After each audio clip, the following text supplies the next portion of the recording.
Pejgamberi on alayhi salatu selam sipas një hadithi që na transmetohet, hyn në itikaf 10 ditët e para të Ramazanit, pastaj qëndron edhe 10 ditë tjera, pasi bën 20 ditë, domethënë në itikaf, del ke çadra ku ishte vendosur në itikaf dhe ju thot sahabeve, ata të cilët ishin në itikaf si puna ime këto ditë, po të kenë dëshirë, le të vazhdojnë edhe 10 ditë tjera.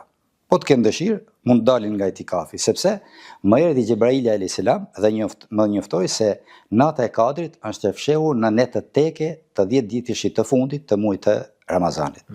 Për këtë arsye, pejgamberi on alayhis salatu selam të gjithë muajin e Ramazanit mundoi ta kalonte domethënë në vetmi në adhurim.